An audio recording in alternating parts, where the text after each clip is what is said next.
¡Uy, qué miedo! ¡Un bicho! Mátalo, mátalo, te puede enfermar. No, pobrecito. Huye bicho de ese animal. ¿Cuál animal? ¿Por qué dices eso? Porque aunque no lo creas, todos somos bichos. Ciencia, Divulgación, Naturaleza. Investigación. salud, noticias. Zoonosis. De humanos y otros bichos, divulgando el conocimiento sobre el hombre y la naturaleza.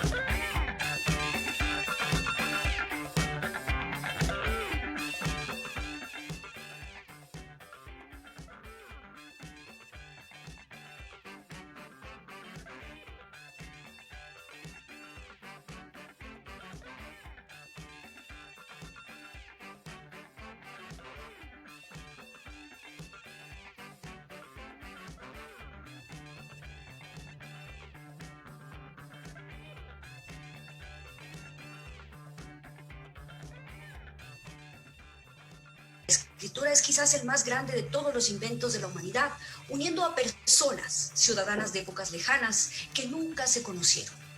Los libros rompen las cadenas del tiempo y son la prueba de que los seres humanos realmente pueden hacer magia.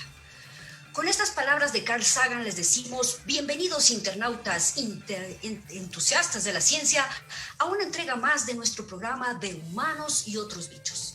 Este es un espacio dedicado a la divulgación científica producido para ustedes por el Instituto de Investigación en Zoonosis, CIS, de la Universidad Central del Ecuador. Sean bienvenidos.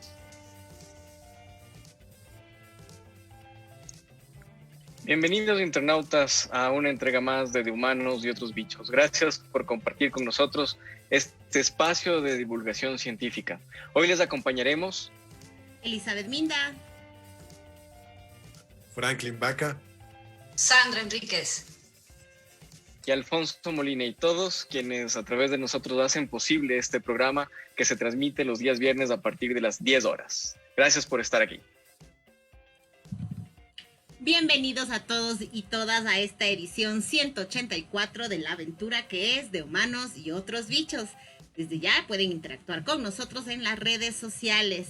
Hoy vamos a tener un programa muy interesante que sé que les va a gustar mucho, del que aprenderemos sobre el maravilloso mundo de la ciencia.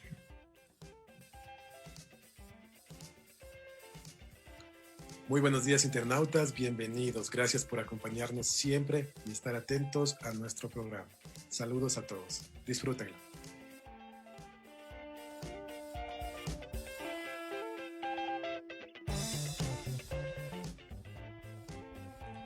Y por supuesto iniciamos con los titulares. Hoy empezamos el programa con el segmento La Máquina Imperfecta, donde Alfonso Molina nos contará temas interesantes sobre el cerebro humano. Continuamos con el segmento Café y Tertulia, en el que tenemos como invitado a Iván Jacome, quien nos contará sobre su libro El Manual de la Etnobiología Ecuatoriana. Y pues Jimé no pudo asistir el día de hoy, pero nos ha dejado su bicho pregunta. Esta semana está muy fácil, es más para usar la imaginación y dice así, pongan mucha atención. Un hombre camina por el desierto, llega a un puesto de bebidas y pide un vaso de agua. El camarero, en lugar de dárselo, le apunta con una pistola. El viajero dice, gracias, y sigue su camino. ¿Qué está sucediendo realmente? ¿Por qué el viajero le agradece? Se la repito nuevamente, pongan atención.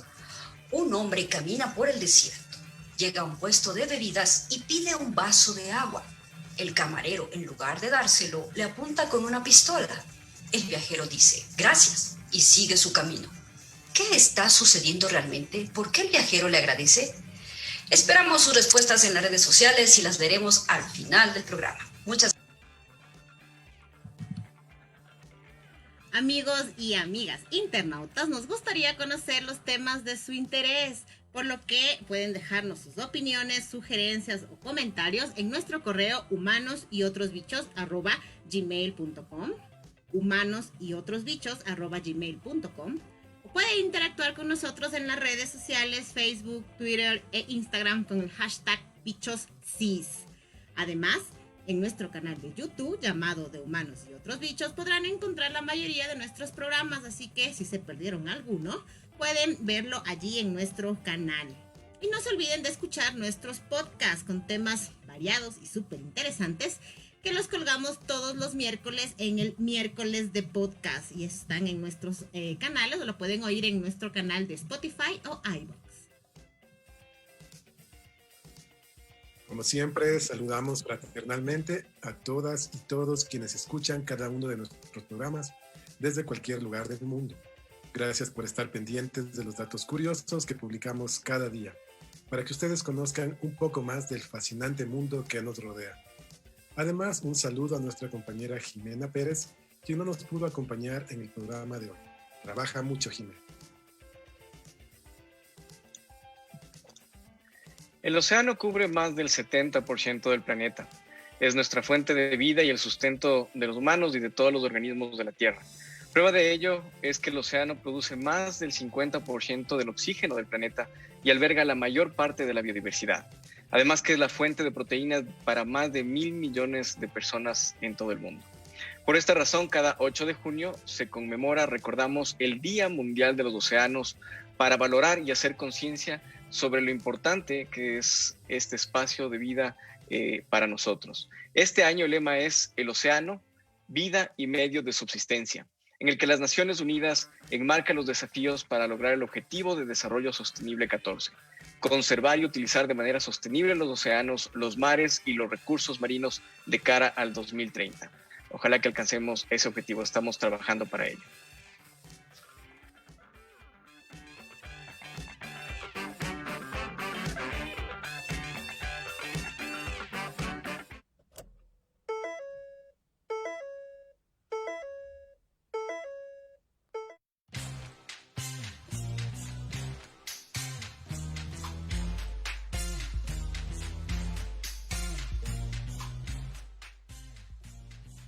Como lo habíamos mencionado en los titulares, comenzamos con la máquina imperfecta. ¿Qué historias interesantes nos tienes para hoy, Alfonso?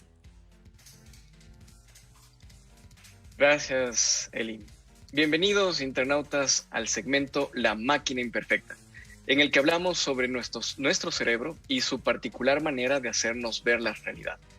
Hoy discutiremos sobre un tema muy interesante y lo vamos a topar de manera superficial porque es un tema extremadamente amplio. Vamos a hablar sobre los sesgos cognitivos y cómo estos engaños del cerebro son utilizados por el marketing y la publicidad. Pero primero, aclaremos qué es un sesgo cognitivo. Es un prejuicio cognitivo o una interpretación errónea e ilógica de información que está disponible. Y al dar demasiada importancia o demasiada poca a algunos aspectos, nos perdemos el resto de la información. Estos errores no son consecuencia de que nuestro cerebro esté funcionando incorrectamente. Más bien es producto de no poder analizar toda la información, todos los datos que están a nuestro alcance. Por lo que procesamos parte de esa información, gran parte de esa información, mediante intuición, prueba y error y muchos métodos informales de los cuales vamos a hablar en un rato. Estos métodos de pensar más rápido y mejor funcionaban cuando vivíamos, por ejemplo, en la sabana hace varios miles de años y nos estaba persiguiendo un depredador, imagínense, de unos 400 kilos. Entonces teníamos que tomar decisiones rápidas sin valorar toda la información disponible, pero el contexto ahora ha cambiado y nos lleva a equivocarnos con más frecuencia de lo que creemos. La mente entonces trabaja de forma ágil y veloz. Por ello, la memoria y el gusto particular identifica eso mismo, cosas que nos gustan, pero esos sesgos nos llevan a tomar decisiones demasiado rápidas, como decía, en el mundo en el que nos encontramos ahora.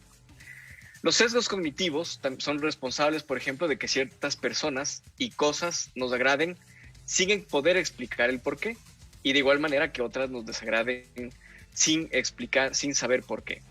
Los sesgos cognitivos han sido una de las herramientas favoritas de la comunicación masiva. y hay muchos ejemplos. Han sido usadas por publicistas, políticos, equipos de marketing, y un claro ejemplo de esto es el creciente valor que ahora está teniendo el área de neuromarketing, que se enfoca en estudiar y aprovechar, es muy importante esto, aprovechar económicamente los sesgos cognitivos y la comunicación para captar al público.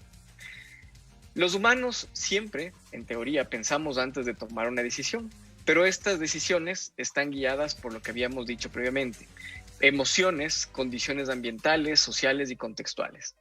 Por eso es sorprendente cuán fácilmente nosotros mismos podemos ser persuadidos, entre comillas, manipulados, para comportarnos de maneras que van en contra de nuestro propio interés. Y precisamente eso es lo que utiliza el neuromarketing, que nos manipula a través de nuestros sesgos cognitivos. Y vamos a analizar los principales, los más importantes. El primero, el sesgo de la ilusión de la verdad. Este sesgo nos permite tener una idea de que algo es cierto cuando más veces lo hemos escuchado. Es decir, la tendencia es que mientras mayor número de afirmaciones sobre una información hayamos visto u oído, vamos a pensar que es más verdadera. El sesgo de la ilusión de la verdad se puede aplicar en numerosos campos, tales como la política, que lo utilizan muy bien y de manera muy inteligente, el marketing, como decíamos, y la publicidad. Y las empresas utilizan mensajes normalmente sencillos y fáciles de asimilar que se repetirán una y otra vez. Y para lograr aplicar este sesgo cognitivo a situaciones reales, en el marketing emplean eslogans, anuncios repetidos para crear un bucle en la mente de sus clientes. Con la familiaridad viene la confianza. Si es que nos apropiamos de un mensaje que hemos repetido o que hemos escuchado repetido varias veces, se convierte lentamente en la verdad, o en una afirmación universalmente reconocida. Y ahí podemos recordar muchas propagandas y muchos eslogans de varias empresas comerciales. Y probablemente todos recordaremos una propaganda o un eslogan por haberlo escuchado repetidamente, o incluso podríamos ser capaces de recordar la canción completa de un comercial. Si todos hacemos ese ejercicio, tal vez incluso recordarán comerciales y canciones de comerciales de la niñez, y se convirtieron por esa repetición en una verdad.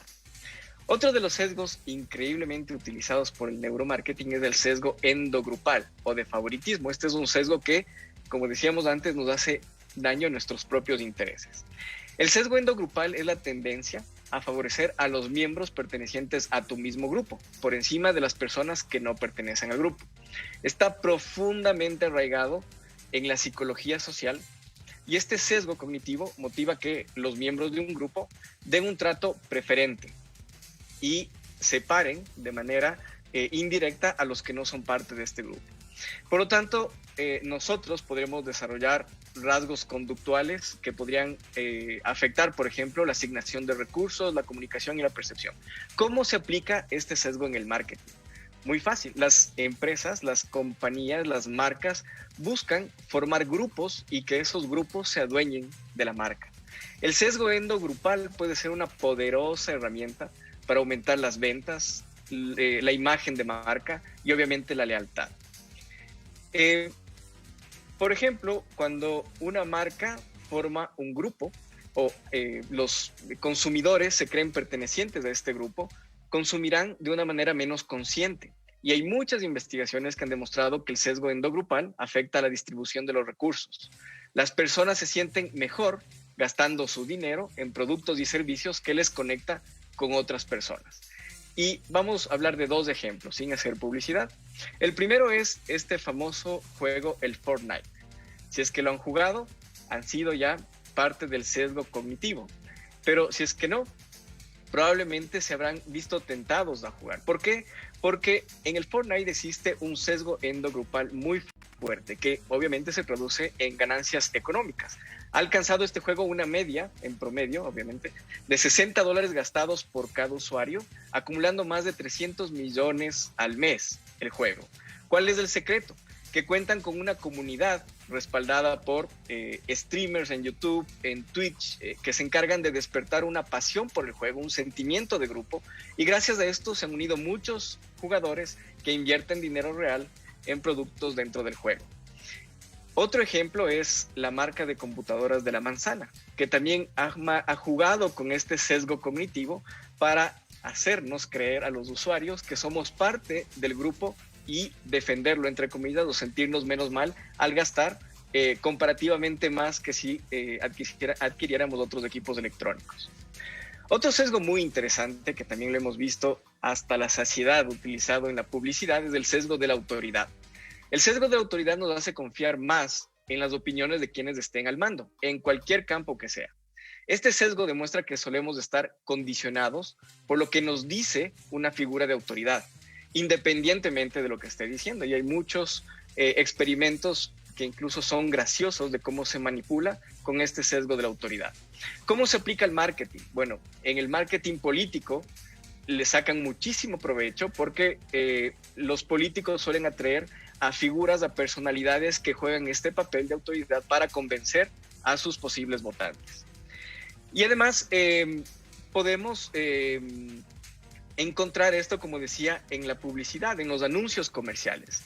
¿Cuántas veces, por ejemplo, hemos visto a músicos, actores, futbolistas o cualquier otro tipo de personalidad anunciando una pasta dental, un detergente, un aceite para autos o cualquier otro producto?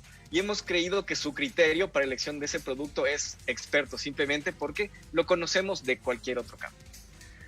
Otro sesgo muy interesante es el del anclaje. El sesgo del anclaje afecta los procesos, obviamente, como el resto de toma de decisiones, pero sobre todo de negociaciones de precios. Esto que en nuestra cultura latina, bueno, y en otras culturas árabes, es muy común, que es el negociar con los precios, que no hay un precio fijo y que nosotros podamos negociar. Entonces, los individuos, nosotros mismos, solemos favorecer la primera información, y esa primera información es el ancla, que luego nos sirve para tomar como referencia para los siguientes valores que vamos a conocer en términos de precio. Entonces, un ancla es básicamente un punto de partida para tomar futuras decisiones, discusiones, opiniones, negociaciones, etc. ¿Cómo se aplica el marketing? Básicamente definiendo precios, desarrollando nuevas ofertas, desarrollando nuevos diseños. Se nos ofrece un producto a un precio muy alto y luego se nos ofrece el mismo producto con un precio mucho más bajo y nos hacen creer que ese precio ancla es el verdadero cuando sabemos que no es así. Hay muchísimos ejemplos, como se imaginarán. Tal vez uno de los últimos es el que desarrolló la empresa Xiaomi, una empresa china de tecnología que creó el Pocophone. No sé si habrán escuchado del Pocophone. El Pocophone es un teléfono de fabricación china, como mencionaba, que tiene más o menos las mismas características que presenta un iPhone, pero que está entre 3 y 4 veces, más bien tiene una relación de 3 a 4 veces menor precio.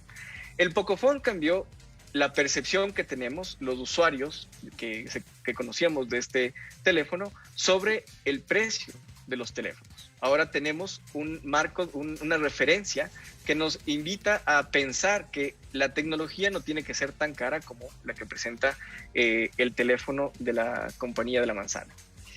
Vámonos a otro de los sesgos interesantes, el descuento hiperbólico o el sesgo del presente. El sesgo del descuento hiperbólico, también conocido como sesgo del presente, es un sesgo que nos permite ver a las personas un beneficio inmediato por encima de ver las compensaciones futuras. Esto es muy conocido en las ofertas. Por ejemplo, donde nos presentan ofertas de un conjunto de productos, en teoría a un menor precio, pero si es que compramos individualmente ese grupo de productos, vamos a ver que el precio es aún menor. Estamos viendo en teoría cuál es el beneficio inmediato y no estamos viendo cuál va a ser o cuál podría ser la desventaja a largo plazo. Vamos a hablar del último efecto cognitivo, porque tenemos muchísimos, que es el efecto señuelo, también conocido como el efecto de dominio asimétrico. Este es muy interesante. Hace que los productos que lo rodean se perciban de manera distinta a la realidad. Y con esto también juegan de manera espectacular los psicólogos. Nos muestra que cuando tenemos 3 opciones, tendemos a escoger la opción más cara. Pero cuando tenemos 2 opciones, tendemos a escoger la más barata. Curioso, ¿no es cierto? 3 opciones, siempre la más cara, y cuando hay 2, escogemos la más barata.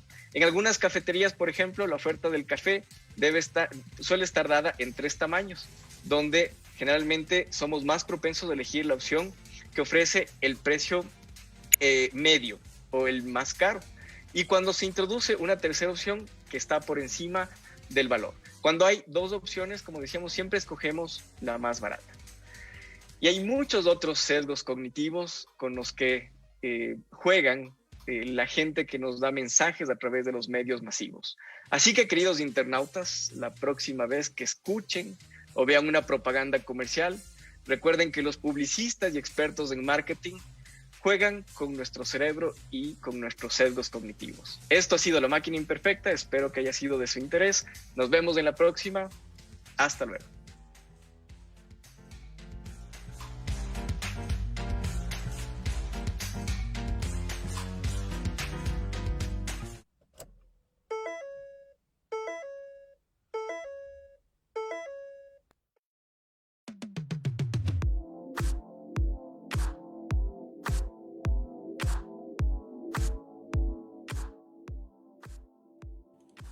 Iniciamos nuestro segmento Café y Tertulia. En esta ocasión tenemos como invitado a Iván Jacome. Iván Vinicio Jacome Negrete es de nacionalidad ecuatoriana, es doctor en biología y máster en biodiversidad y su conservación en áreas tropicales por la Universidad Central del Ecuador y la Universidad Menéndez Pelayo de España. Ha trabajado fundamentalmente en proyectos relacionados con el manejo sostenible y la conservación de la biodiversidad en territorios indígenas de las comunidades quechua de la zona de frontera de la provincia de Pastaza. Sus principales áreas de interés son la etnozoología y el monitoreo y manejo de la fauna silvestre, especialmente de las especies de caza y pesca.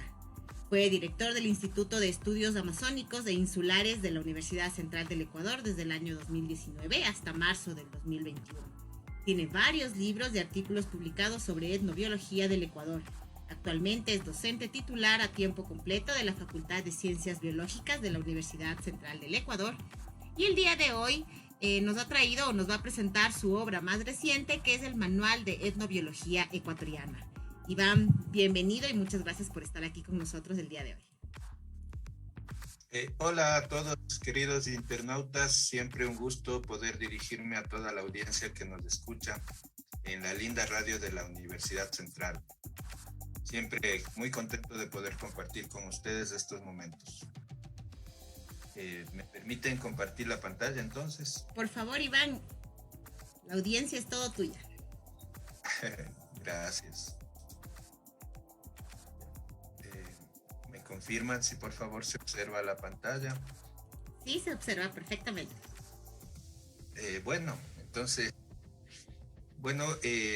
Tengo el gusto de poder presentar ante ustedes un último trabajo elaborado durante la pandemia.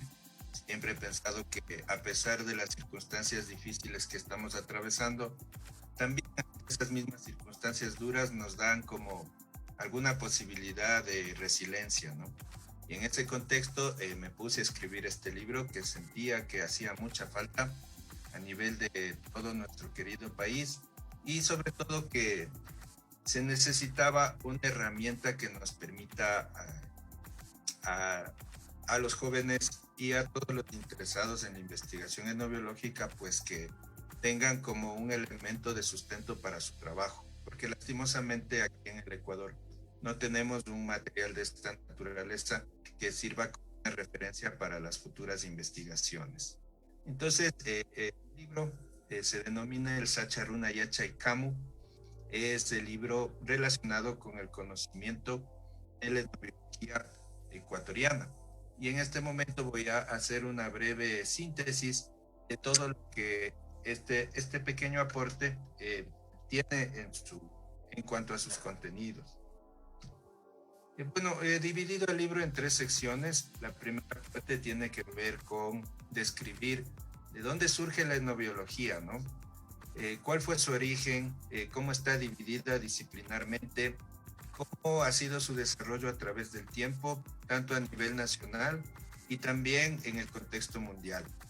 En ese contexto, primero, en el capítulo 1 del libro, lo que trato es de hacer una revisión de los trabajos publicados por las personas, los investigadores que propusieron inicialmente términos asociados con la etnobiología, ¿no? Es curioso, pero el término etnobiología recién aparece en 1944 por Castetter. y más bien hace más de un siglo aparecen los términos de etnobotánica y etnozoología. Y el concepto más cercano es etnomicología, ¿no? Entonces sí es importante revisar estos trabajos en los cuales estos investigadores plantearon el significado de los conceptos asociados a etnobiología, etnobotánica, etnozoología y últimamente etnomicología, ¿no? Y esos conceptos de todas maneras son producidos por etnobiólogos provenientes de la academia. Por eso a mí me ha parecido importante también conceptualizar, encontrar un término equivalente desde el punto de vista de los pueblos originarios. Y ese término equivalente viene a ser el Sacha Runa Yachay. El Sacha Runa Yachay, como su nombre lo dice, es el conocimiento del hombre de la selva, de las personas que viven en la selva. Y ese conocimiento, al menos en términos de la relación con la biodiversidad, tiene una subdivisión, tiene la siguiente subdivisión. Entonces miren ustedes, cuando hablamos de Sacha Runa Yachay, entonces hablamos de los conocimientos asociados, por ejemplo, al cultivo de la chacra, al manejo de los bosques. Cuando hablamos de Sacha Runa Yachay, hablamos de todos los conocimientos que guardan relación con el conocimiento de los animales y también con las prácticas de cacería que han desarrollado los distintos pueblos. De igual manera, el Yacu Aycha Japina Yachay corresponde al conocimiento que tienen los pescadores sobre los ecosistemas acuáticos, sobre la fauna acuática, sobre las técnicas de pesca que ellos han desarrollado para poder, como producto de su relación con los distintos recursos. Y como ven también, el conocimiento de construcción de la vivienda, el conocimiento de construcción de las canoas y el conocimiento de la preparación de los alimentos está estrechamente relacionado con la biodiversidad local. Entonces, de esa manera es que yo planteo, ¿no?, que el término equivalente a etnobiología desde el punto de vista académico es el Sacha Runa Yachay, proporcionado en este caso por los pueblos amazónicos quichuas del Ecuador y también, por supuesto, por otros pueblos de todas las regiones, ¿no? Entonces, a partir de la conceptualización desde estos dos enfoques, hacemos también una revisión de cómo la etnobiología se ha desarrollado a través del tiempo, ¿no? Utilizamos como puntos de referencia trabajos clásicos elaborados por etnobiólogos norteamericanos en un principio, quienes definen a la etnobiología, la segmentan en 3 periodos, ¿no? La historia de origen de la etnobiología aparece aproximadamente entre el siglo XVI-XVII, con los trabajos elaborados sobre todo por los primeros cronistas que llegaron a las distintas colonias después de la época de la conquista. Entonces, en esta época, entre el siglo XVI y prácticamente mediados de 1950, los trabajos fundamentalmente relacionados con la etnobiología, tanto de la fauna como de la flora, tenían que ver sobre todo con la documentación de los usos de las especies. Ese fue el enfoque fundamental en este periodo.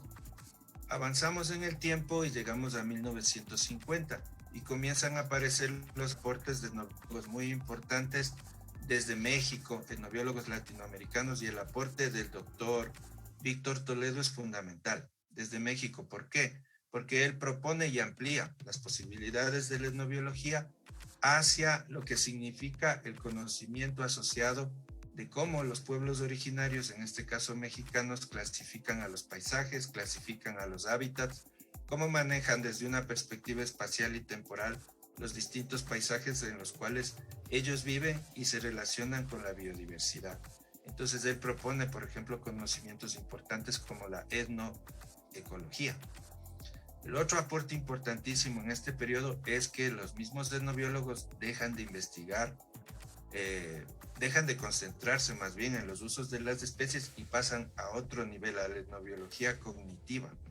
Es decir, a la investigación de los distintos sistemas, como vemos aquí en este gráfico, en estos diagramas, de los distintos sistemas de clasificación de las especies desde el punto de vista de los pueblos originarios. Entonces hay trabajos muy clásicos como el de Bulmer, que marcan una tendencia en esa época. En esas 3 décadas se producen muchos aportes en este contexto.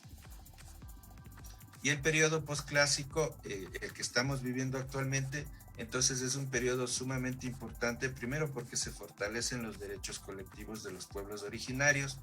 Se trata de encontrar soluciones al tema de la biopiratería del conocimiento ancestral, y en ese contexto se van creando en los distintos países distintas sociedades propias para promocionar y fortalecer el conocimiento de la etnobiología. Como en México, aquí mismo en Ecuador, se funda la SEP, la Sociedad Ecuatoriana de Etnobiología. Y también las universidades comienzan a insertar dentro de sus pensums de estudio la etnobiología como una asignatura importante, sobre todo en las facultades de biología, de agronomía, como una asignatura importante para tener una perspectiva más amplia de cómo se puede fortalecer la conservación de la biodiversidad asociada al conocimiento local. Y también aparecen revistas a nivel internacional y a nivel nacional que permiten la difusión específica de temas relacionados con la etnobiología. Entonces eso es importante, hacer este recorrido. Y este recorrido se complementa también con la descripción de cómo ha desarrollado, por ejemplo, la etnobotánica aquí en el Ecuador. Aquí hacemos un recorrido histórico desde la época post-conquista con las cronistas, con los trabajos de distintos cronistas como Pedro Cieza de León, Fernández de Oviedo, y también hacemos un resumen de los principales aportes de los botánicos a esta rama desde la época post-conquista hasta la época actual, ¿no? Entonces aquí vemos, por ejemplo, el primer botánico ecuatoriano reconocido fue José Mejía Lequerica, el trabajo de Misael Acosta Solís, muy importante, desde 1930 hasta 1970, y por supuesto el trabajo de etnobiólogos contemporáneos que hemos tenido el gusto también de compartir las aulas de nuestra universidad, como el trabajo tan importante del doctor Carlos Cerón con el herbario QAP de la Facultad de Filosofía, Letras y Ciencias de la Educación. Y tenemos también a partir del año 2002, es interesante porque son los propios miembros de los pueblos originarios que empiezan a desarrollar manuales de manejo relacionados con el manejo de los cultivos ancestrales, con el reconocimiento de los paisajes desde lo local. Se publican también importantes obras como la Enciclopedia de Plantas Útiles del Ecuador, y tenemos también la bifurcación de la etnobotánica hacia otras ramas como la etnomicología, con el aporte de compañeros de la Facultad de Ciencias Biológicas. El trabajo del doctor Gamboa es muy importante en este contexto. Lo mismo hacemos en el capítulo 3 con la etnozoología, ¿no? Analizamos cuál ha sido la relación de la fauna con el ser humano desde las evidencias que sabemos que existen de la existencia del ser humano en el Ecuador, aproximadamente hace 12.000 años en la península de Santa Elena. Hacemos un recorrido también por todo el significado cultural de la fauna para las culturas precolombinas, el aporte de la domesticación a distintos animales andinos por parte de los incas, y por supuesto vamos avanzando en el tiempo, revisamos las crónicas en donde aparecen importantes datos del conocimiento local asociado a los animales, hasta también a la época actual, ¿no? Sí es importante recalcar que la Universidad Central ha cumplido un papel muy importante desde el año 2000 en la formación de profesionales que van desarrollando diferentes investigaciones asociadas al conocimiento de la etnobiología en los mamíferos, en los insectos, en las aves, que contribuyen a fortalecer a la etnozoología como tal. Luego tenemos un capítulo destinado para que el lector pueda tener claro que hacer etnobiología no es simplemente estudiar los usos de las especies como tradicionalmente se conoce. Hay otros temas que son poco investigados. Por ejemplo, el de la caracterización de la biodiversidad local que hacen los propios pueblos originarios. Aquí vemos una foto de pescadores que están tomando datos sobre las distintas especies que ellos pescan en su territorio. Otro aspecto muy poco investigado es el de cómo clasifican los pueblos originarios a los distintos grupos de especies con los cuales cohabitan en su territorio. Igual aquí vemos pescadores que están organizando a partir de las cosechas del día el conocimiento local asociado a la clasificación de los peces de los esteros en una comunidad amazónica. De igual manera, también muchas plantas, muchos animales tienen una estrecha relación dentro de la naturaleza como animales sagrados, como plantas sagradas, para los distintos pueblos andinos, amazónicos y costeros. Entonces es importante hacer referencia a eso también. Por supuesto, también tenemos la parte clásica de la etnobiología que se refiere a los usos de las especies. Hacemos una descripción también de aquello. Y también este capítulo describe algunas técnicas de aprovechamiento de la biodiversidad a través de la cacería, de la pesca, de la recolección y el papel importante de los pueblos originarios en la domesticación de las especies, ¿no? Por ejemplo, el pavo fue domesticado por los aztecas. Los camélidos se sabe por evidencias que fueron domesticados desde antes mismo de la conquista incaica, aquí en el Ecuador, en Bolivia, en Perú. Entonces eso es muy importante dar a conocer. Como vemos aquí, ¿no? Aquí vemos una feria de alpacas en Perú, muy parecidas a las de las vacas Holstein, de los caballos pura sangre, etc. ¿No? Se hace todo un complejo manejo genético de los ejemplares, buscando las mejores características. El papel también de las mujeres en la reconstrucción de los bosques en la Amazonía es fundamental, hace referencia. El papel que tienen las comunidades amazónicas para el manejo de recursos estratégicos provenientes de la biodiversidad, como los peces como el paiche, por ejemplo. Entonces este capítulo hace referencia a estas distintas posibilidades que tiene la etnobiología contemporánea. Tenemos también una breve descripción de los escenarios naturales de los distintos paisajes del Ecuador y, por supuesto, esto es muy importante, también hacer una caracterización de las 14 nacionalidades y pueblos originarios de la costa de los Andes de la Amazonía, que son pues quienes son los principales propulsores de la etnobiología aquí en todo el Ecuador. Entonces, con esto podemos pasar a la segunda parte, y esta parte tiene varios capítulos en donde, a través de la presentación de distintos estudios y ejemplos de caso, damos pautas de qué nomás podemos hacer los etnobiólogos contemporáneos. Por ejemplo, miren aquí el capítulo 7 tiene que ver con los sistemas de clasificación de paisajes, como ven arriba, de especies e inclusive la topografía y anatomía corporal desde el punto de vista de los pueblos originarios. Este, como digo, es un tema poco estudiado y recomiendo que se hagan más investigaciones en esta área. Tenemos también el capítulo del significado de la naturaleza para los pueblos originarios, el valor que tienen las especies. Hay muchas especies sagradas, el cóndor, los jaguares, las mismas anacondas, para distintos pueblos originarios, ya sean costeros, amazónicos o andinos. La cosmovisión también desde el punto de vista de los pueblos originarios es súper interesante. Hay una cosmovisión en la cual tenemos tres mundos diferentes entre los que interactuamos.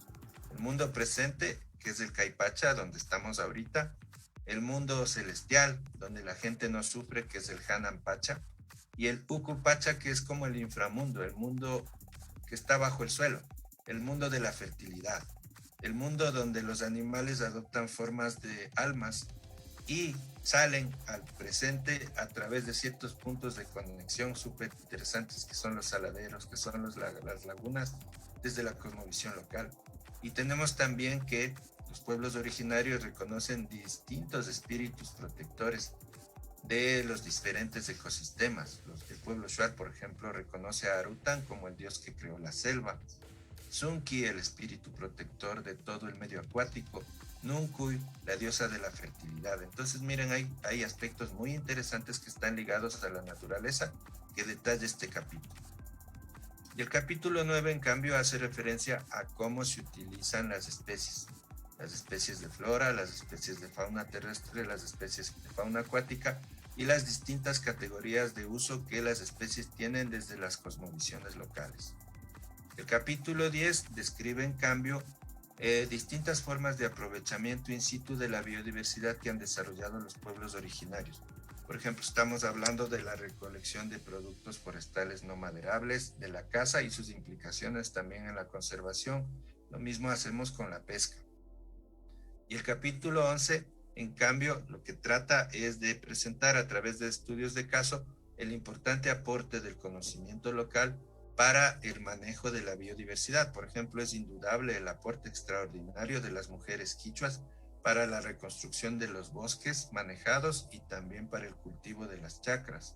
El manejo de los camélidos andinos en las comunidades de Chimborazo, en las comunidades de Cañar, en el Azuay, también como un aporte de los pueblos originarios a la domesticación de las especies. Y tenemos un capitulito pequeño sobre el significado del patrimonio biocultural, tanto el patrimonio biocultural material, con algunos ejemplos de casos de que van desde los petroglifos de Cortundo hasta los platos tradicionales, que son también un ejemplo de patrimonio biocultural tangible o material, y también el patrimonio biocultural inmaterial desarrollado por los pueblos originarios, las historias, los cuentos, las leyendas, las ceremonias rituales, inclusive los concursos en donde hay la participación de la biodiversidad, como vemos aquí en las yamingadas que se dan en el Parque Nacional Sangay, como una retribución a la fertilidad que proporciona el páramo para las comunidades. Entonces, miren, hay aspectos muy interesantes y con esto ya podemos, esta parte era algo que yo siempre he sentido que hacía mucha falta para poder encauzar las investigaciones en etnología. No teníamos claro un documento donde podamos conocer cuáles son los principales métodos y técnicas que se utilizan para desarrollar este tipo de estudios.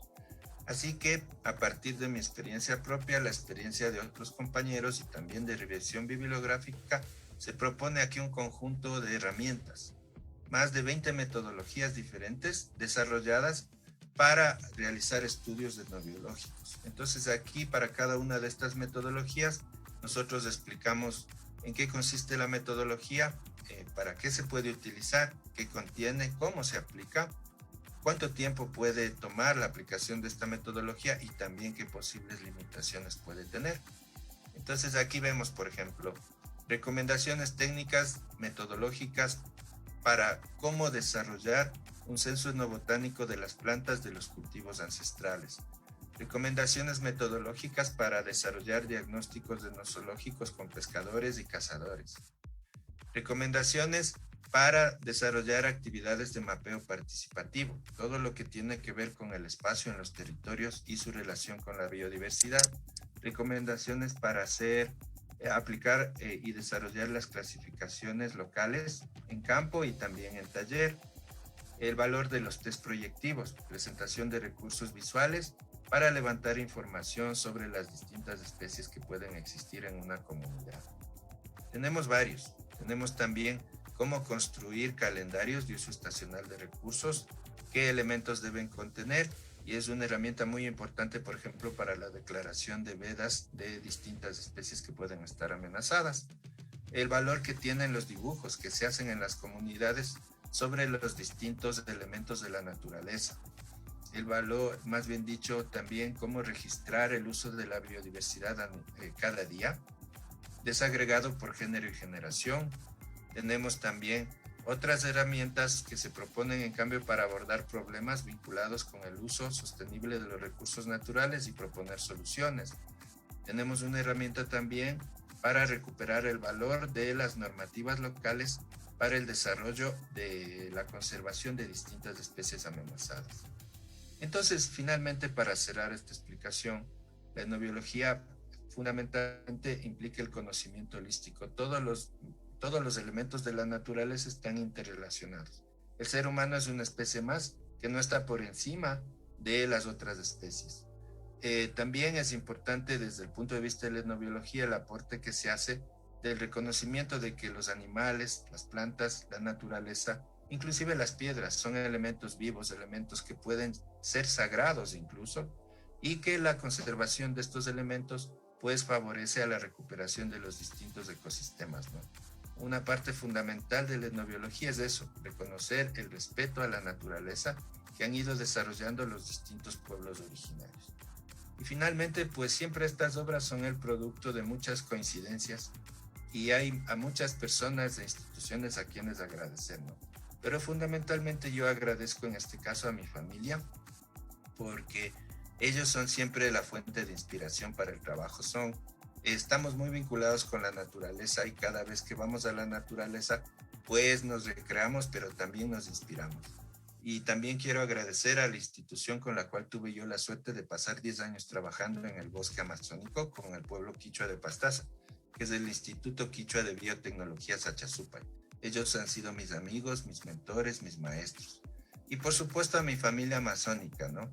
El pueblo ancestral quichua de Causaxacha. Yo empecé a trabajar con los compas de Causaxacha en ese hermoso río Curaray desde el año 1999.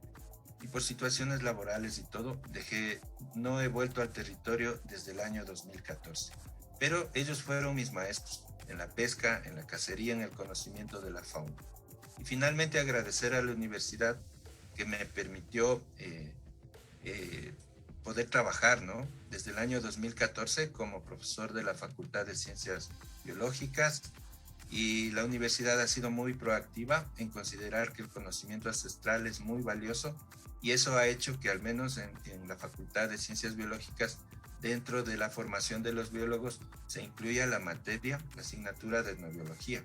Y bueno, han considerado que yo puedo dar mi aporte desde esa perspectiva, y eso me ha motivado también a crear este libro para los jóvenes, para que ellos puedan dar pasos más firmes y contribuyan al desarrollo de esta ciencia tan importante para la conservación del patrimonio biocultural.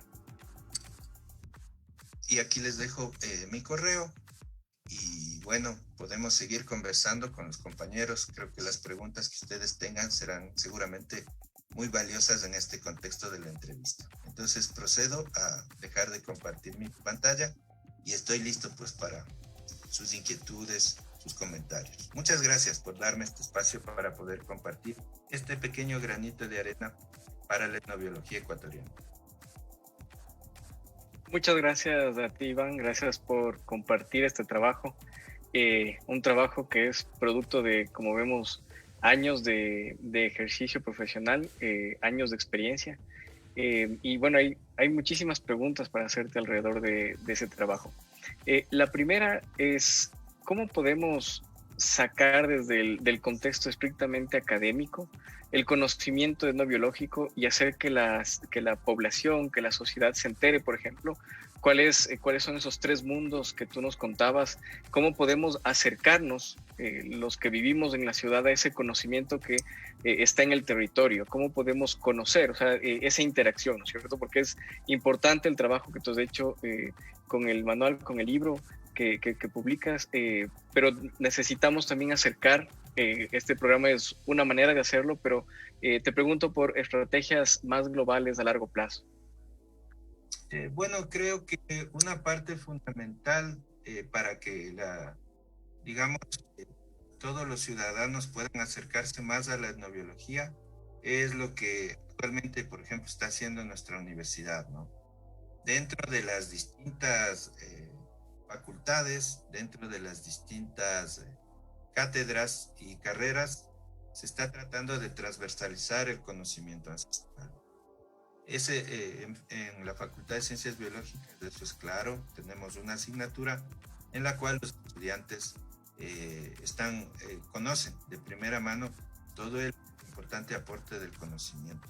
Otra cuestión importante en esta relación es lo que está haciendo la Sociedad Ecuatoriana de Etnobiología con la generación de congresos anuales para difundir las investigaciones. Y creo que lo principal es a veces nosotros estamos siempre mirando soluciones hacia afuera. Buscamos soluciones que no tienen mucha relación con nuestros ecosistemas ni con nuestra realidad. Entonces quizás lo mejor es mirar hacia adentro. Nosotros descendemos de pueblos originarios que desarrollaron una cultura impresionante, sistemas de manejo de recursos que todavía sobreviven en el tiempo, ¿no? Piensen, por ejemplo, en el Capañán, en el Camino del Inca. ¿Cuántos siglos ha logrado sobrevivir? Tantas cosas que han hecho los pueblos originarios. Entonces yo pienso que nosotros deberíamos hacer más bien una introspección, tratar de revalorizar desde nuestro propio interior el verdadero significado que tenemos de nuestra cultura, de nuestro conocimiento. Y una forma de hacer eso es ir a las comunidades, vincularse en trabajos comunitarios través de los proyectos de vinculación, ya sea a través de prácticas preprofesionales o de proyectos de investigación que promuevan mejorar este vínculo, esta relación con las comunidades y con la naturaleza. Y también decirles que aquí también en el medio urbano se puede hacer etnobiología. Por ejemplo, unos trabajos interesantes a partir del conocimiento local de las personas que trabajan en los mercados, que venden especies animales, peces, insectos, en ciertas épocas del año. El conocimiento local se mantiene. Entonces esa también es una forma de contribuir a mejorar esta relación que está un poco lejana, sobre todo en las ciudades, hacia el conocimiento local, hacia su valorización. Les pongo un ejemplo chiquitito, ¿no? En las épocas más duras de acá de la pandemia, sabemos bien que muchas personas lastimosamente fallecieron porque las UCIs están totalmente saturadas, es bien difícil recuperarse, ¿no? Y en cambio, en la región amazónica, ¿qué hicieron las personas, por ejemplo, de Arajuno, las personas de Pastaza? Ellos también se contagiaron del COVID, casi masivamente, pero ellos no fueron a los sistemas de salud típicos por temor, porque algunas personas que fueron, pues lastimosamente no les fue bien, regresaron, fallecieron, etcétera. Entonces, ¿qué hicieron? Activaron ellos todo el conocimiento asociado a la medicina ancestral y volvieron a desarrollar a probar distintos remedios basados en plantas. Hicimos un estudio sobre eso y más o menos de 18,000 personas entrevistadas de distintas comunidades amazónicas, apenas hubo 4 fallecimientos. El resto se recuperaron con la aplicación de la etnomedicina. Entonces, si nosotros estamos en los Andes, hubiésemos también aprovechado ese conocimiento que generaron en la Amazonía en ese momento y se está dando en este momento, posiblemente habría menos enfermos en la UCI. De eso yo estoy totalmente seguro. Si nosotros revalorizáramos el conocimiento que los compas de la Amazonía o en la costa, aquí mismo en la zona andina, se ha desarrollado sobre las plantas medicinales que son útiles para prevenir, como plantas antigripales, inclusive para prevenir o resolver la sintomatología asociada al COVID. Todo lo que nos explicas, Iván, es bastante interesante, ¿no? Yo quisiera saber, porque además al final de tu excelente presentación, agradeces mucho a las personas de las comunidades con las que has trabajado. Creo que es bastante, es algo muy bonito, ¿no? Hay personas que estamos como muy en la ciudad y no tenemos ese contacto con esas comunidades por X circunstancias. Tú que has estado con ellos y que has trabajado durante muchísimo tiempo con ellos, ¿qué dificultades has encontrado principalmente al momento de que trabajas con las comunidades? Porque imagino que todo lo demás es bueno, ¿no? Obviamente tú dices que aprendiste muchísimo, ellos son tus maestros, ¿no? Pero ¿cuáles han sido las dificultades más grandes que has tenido? Bueno, yo tuve la suerte de integrarme a trabajar con las comunidades quichuas a través de una ONG que estaba conformada también por compañeros y compañeras quichuas. Entonces siempre fue una relación muy estrecha desde un principio. Siendo así sincero, les digo así, yo trabajé mucho tiempo en la Amazonía, Sandrita es testigo trabajamos también en el campo y la verdad es que nunca hemos tenido ningún tipo de conflicto. Yo creo que una parte fundamental para evitar cualquier conflicto es desde el inicio en el cual se establece un mecanismo de relación con la comunidad, ser muy claro en qué va a consistir la investigación, cuál va a ser el beneficio para la comunidad, cómo se va a manejar la información. Y creo que una cuestión que es muy importante es que la persona que va a trabajar con las comunidades indígenas en cualquier área se comprometa a devolver la información que le van. Este es para mí el principal conflicto que ocurre muchas veces, ¿no? Por ejemplo, hay estudiantes que desarrollan su trabajo de grado con una comunidad X. La comunidad les recibe con los brazos abiertos, les proporciona mucha información muy valiosa. Ellos elaboran una tesis un trabajo de grado con el cual se gradúan, incluso con muy buenas notas.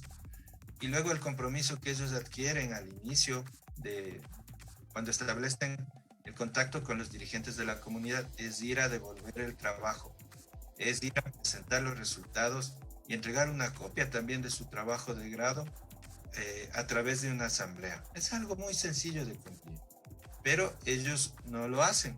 Después se enrolan en otras actividades y van dejando de lado ese punto final, esa responsabilidad final que ellos tenían.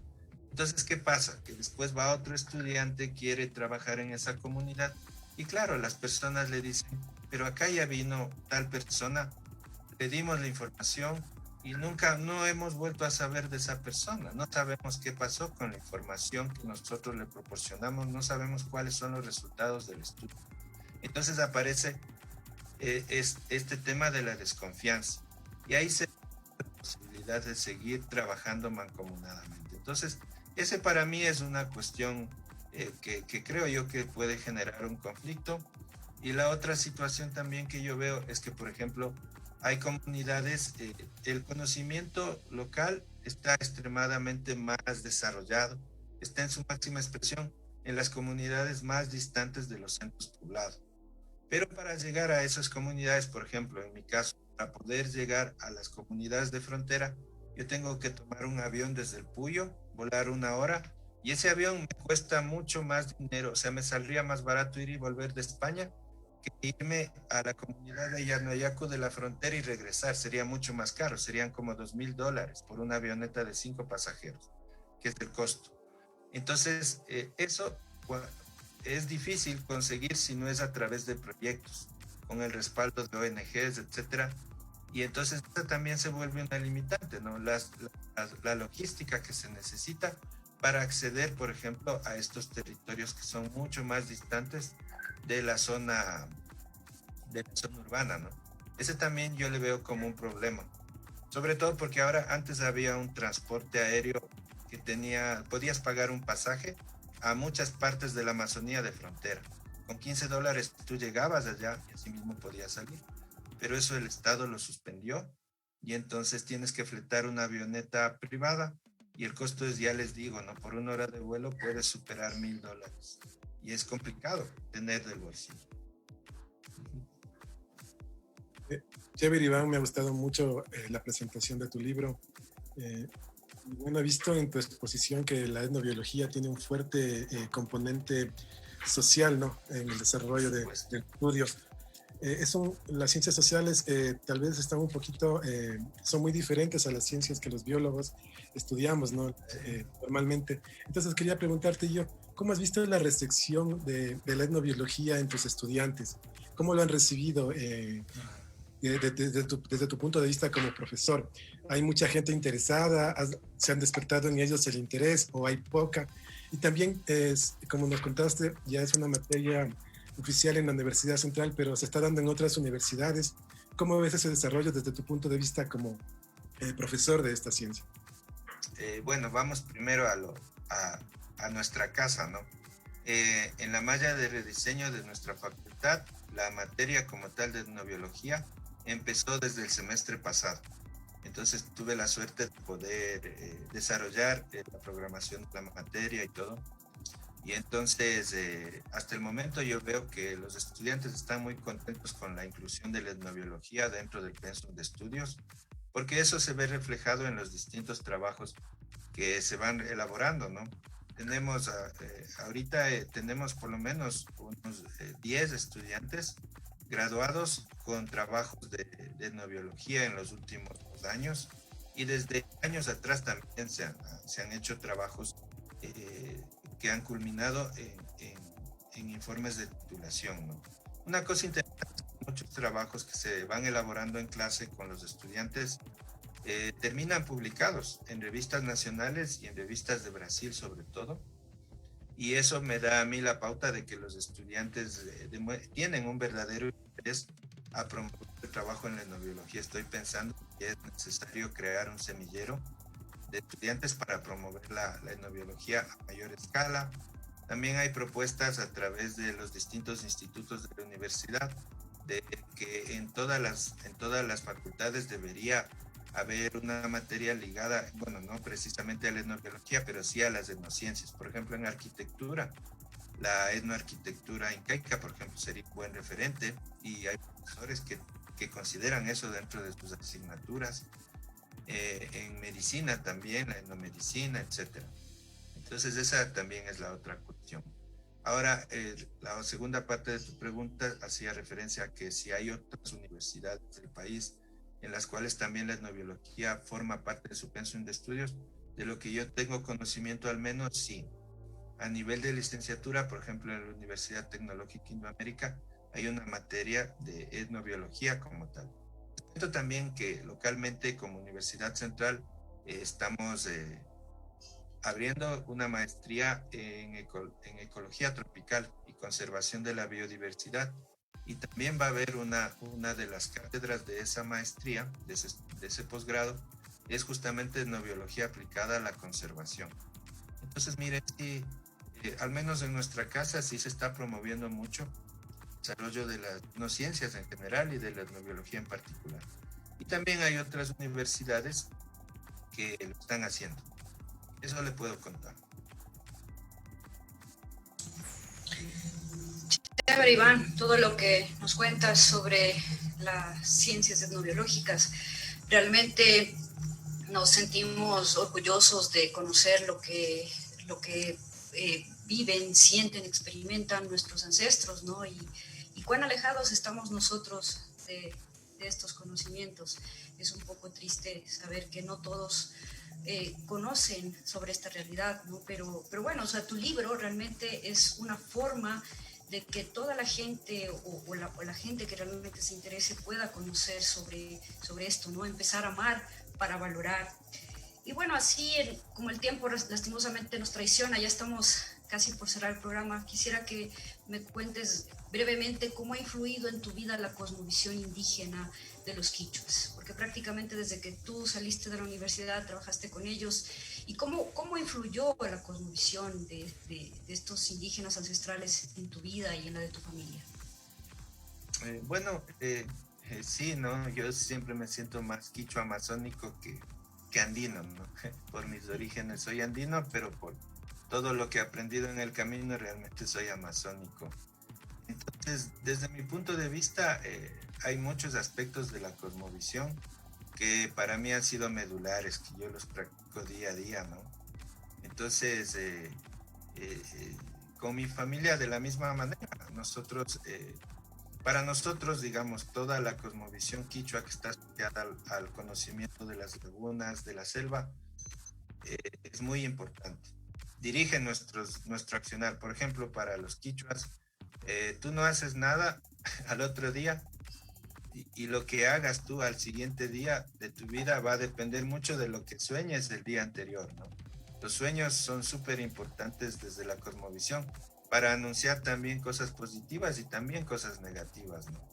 Los quichuas suelen decir que cuando una persona deja de soñar es porque ya perdió la conexión con la naturaleza.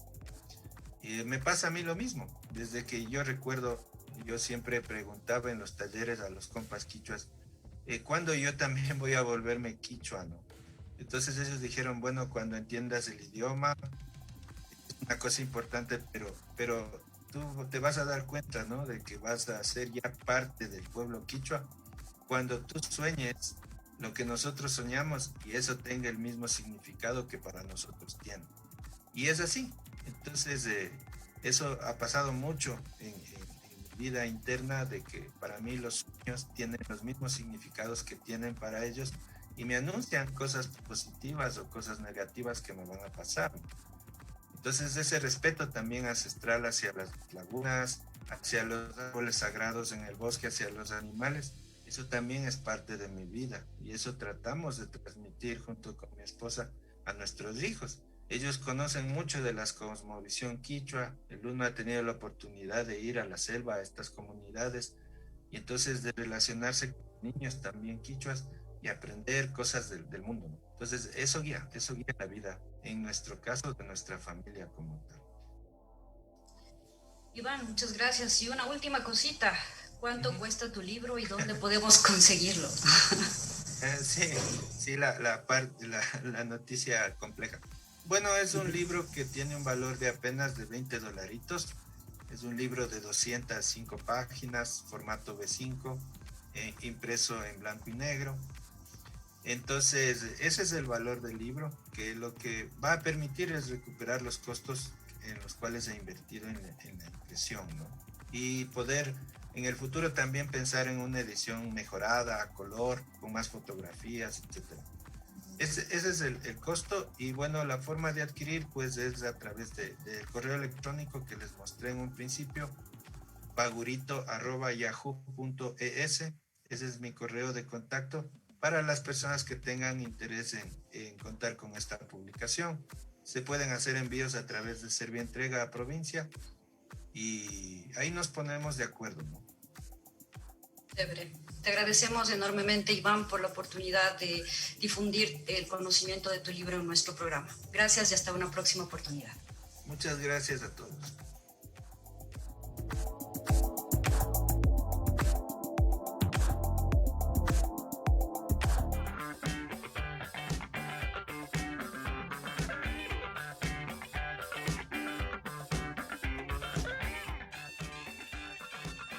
Bueno, y como Sandrita lo mencionó, el tiempo se nos va volando en el programa de Humanos y Otros Bichos. A veces nos falta tiempo para seguir conversando y enterarnos de un montón de nuevas cosas que pasan en el mundo.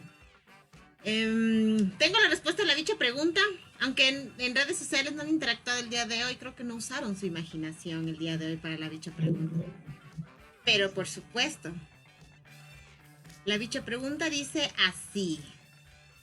Un hombre camina por el desierto, llega a un puesto de bebidas y pide un vaso de agua. El camarero, en lugar de dárselo, le apunta con una pistola. El viajero dice gracias y sigue su camino. ¿Qué es lo que realmente está pasando? ¿Por qué le agradece si le está apuntando con una pistola? Solo imagínense si se pone. ¿Estás soñando? Yo creo que la respuesta a esa dicha pregunta es muy variada, ¿no? Como decía Sandrita al inicio, depende de la imaginación. No tengo ni idea. ¿Cuál es la respuesta verdadera? Jimé nos dice, porque Jimé nos facilitó la dicha pregunta, dice que la solución es que el caminante no tenía sed, sino hipo. Y por eso, cuando pide un vaso de agua para su hipo y el camarero le apunta con una pistola, se asusta y el hipo se va. Y por eso le agradece. Chuta, está compleja. Esta vez sí estuvo difícil. Pero es posible. La respuesta es posible. Sí. Ya sabemos que Jimé siempre nos trae esas bichos preguntas para que nuestra imaginación vuele. Tenemos que utilizar más nuestra imaginación. Bueno, muchas gracias a todos y todas por habernos acompañado hoy en el programa de radio. Nos vemos el próximo viernes. Que tengan un buen fin de semana. Difícil la pregunta, como siempre Jimena nos la pone difícil todos los viernes. Muchas gracias internautas por escucharnos el día de hoy. A Iván, muchas gracias por esa interesante charla y nos vemos el próximo viernes. Muchas gracias internautas por haber compartido esta hora y un poco más de divulgación científica. Recuerden que mientras no podamos volver a las actividades presenciales, estaremos transmitiendo este programa por el Facebook Live de Humanos y Otros Bichos y de la radio universitaria online todos los viernes desde las 10 horas, y también encontrarán los videos de los programas en nuestras redes sociales, especialmente en YouTube, para que puedan verlos y disfrutarlos cuando quieran. Ahora que decimos que todavía no podemos volver a las actividades presenciales, estaba recordando nuestro último programa en cabina hace 1 año y 3 meses aproximadamente, pero seguimos aquí haciendo divulgación científica, divulgando el conocimiento, y vamos a continuar, y estamos seguros que en algún momento regresaremos a esa cabina que nos está esperando. Sí, esperemos que sí, Alfonso, que las cosas vayan mejorando. Queremos agradecer a Elizabeth Minda de los controles y al equipo técnico, quienes hacen posible que ustedes puedan ver este programa cada viernes. Gracias por acompañarnos durante todo el programa y hasta la próxima semana. Y pues, vamos a decirlo todos juntos. 1, 2, 3. ¡Que la ciencia triunfe!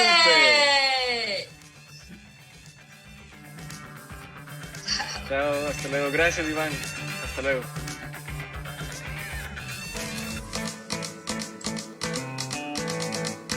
Esto fue De Humanos y Otros Bichos. Si te gusta la ciencia divertida, no te olvides de escucharnos. Todos los viernes de 10 a 11. Una producción de Radio Universitaria Online de la Universidad Central del Ecuador.